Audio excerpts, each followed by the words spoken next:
Even in the expensive world of spices, saffron stands out. And real saffron can cost you over $10,000 per kilogram. Sought after for thousands of years as a spice, a dye, and a medicine, you need over 150 flowers to make just 1 gram of saffron. And the stuff you have at home in the cupboard could well be fake. So just what makes this spice so expensive?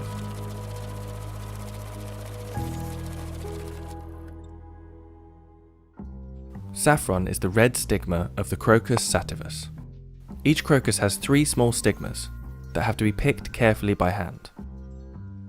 This minuscule harvest means that the amount you get from each flower is roughly 0.006 grams. No machine can do the delicate work required to harvest these thin threads, and it can take 40 hours of hard manual labour to produce just 1 kilogram of high quality saffron. Growing the plants isn't exactly easy either. So you look after the crop during the year by hand, and you pick the flowers by hand, and you process the flowers by hand. Once the crop starts flowering, harvesters have to work fast to make sure they can pick it all in time. Almost all of the saffron planted can flower within 1 week of the year, and to maintain the quality, the flowers are best picked first thing in the morning. Quality is key when growing such a precise crop, and the taste of the saffron depends on the rainfall, temperature, and soil. Kashmir is famed for producing some of the highest quality saffron in the world. तो ये जो पूरे कश्मीर वादी में जो है ये red soil जो है ज़्यादातर यही पाई जाती है, और ये जो है ये सैफरान की रेड सॉइल जो है ये एक कुदरती तौर से एक फर्टिलाइज्ड लैंड होती है। जैसे कि अभी हम जा रहे हैं किसी और इलाके में, वहाँ की जो लैंड उस पर काफ़ी ज़्यादा मेहनत करनी पड़ती है, राइट। उसमें जो है कंपोजिशन या कुछ ऐसे डालने पड़ते हैं, लेकिन ये जो रेड सॉइल है इसमें ये एक अंदरूनी मजबूत होती है, क्योंकि ये इसको अल्लाह ताला ने कुदरत की तरफ से, और ये जो है ये काफ़ी फेमस है in all over the world. And that small strand of saffron that you harvest as a result of all of this work?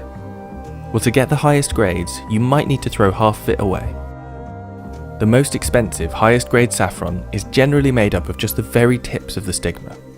In Iran, where over 90% of the world's saffron is produced, there are 4 grades. The lowest grade is the bunch. That's the entire strand that's pulled from the flower, from the dark red tips to the yellow base. In higher grades, the yellow strand is removed, leaving only a long strand of pure red. That means a kilo of saffron could be made up of 450,000 strands. And to get that many strands, you need 150,000 flowers. And those flowers take up a lot of growing space. Cumin, for example, can yield 600 kilos per acre. Nutmeg gets you around 350 kilograms in the same space. Use that land for saffron instead, and you get a 1.8 kilogram harvest. Despite the incredible amount of work and space this crop takes up, demand for the spice is increasing, and over 200 metric tons of saffron threads are harvested worldwide each year. That's the result of about 30 billion flowers. Demand for the threads is so high that many adulterate or produce fake saffron. Threads that look real at first glance could actually be made of corn silks, coconut fibres, or even horsehair. Synthetic colourings are also used to dye the lower grade stigmas and sell them as high grade saffron.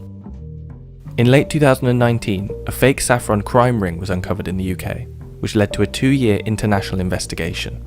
And back in 2010, Spain exported 190,000 kilos of saffron, worth $50 million, but the country's total production amounted to only 1,500 kilos. At the time, a local farmers' union reported that up to 90% of Spanish saffron exports were fraudulent. The industry has attempted to crack down on these fake and mislabeled products, but the problem still persists, and the market for fake saffron is closing many real saffron farmers down. So what does real saffron actually taste like? I've been asked that one by a lot of people over the years. It's so difficult to describe, which is, I think, part of its fascination for people and why it ended up, as an expensive product, because it just adds something. It's a bittersweet flavour, it's an earthy flavour. Trying to replicate it is very difficult. People have tried to do that, I know. While saffron is just as popular as ever, it's been sought after throughout history. In Greek mythology, Zeus sometimes slept on a bed of saffron, and Cleopatra was said to bathe in saffron and milk, using the dyeing properties of the spice as an ancient fake tan. Every culture seems to have its own myth about the spice's powers, and in the 14th century, saffron's popularity skyrocketed across Europe, when it was thought to be a possible cure for the plague. But there's a recent looming problem for saffron and its price: climate change. In Kashmir, production has dropped significantly, and many farmers are selling their land instead. We had very few rains in the last, I think, 4 or 5 years. The temperature and the climate has completely changed in Kashmir. When I was a kid, when we used to go to the saffron farms to pick up the saffron, it would at least take us 2 days to pick up the saffron from the same fields, which nowadays you could just pick up in half an hour. I'm very emotional about the saffron, because this is a cultural identity of Kashmir and especially the people of Pampur. But the thing is that the production is declining, and the lands are being sold, the houses are being built on the saffron lands. It really disheartens me. Between 2017 and 18, saffron production in the region fell almost 70%, from 16.5 metric tons down to 5.2. And with continuing droughts and climate change, this harvest could become even more rare.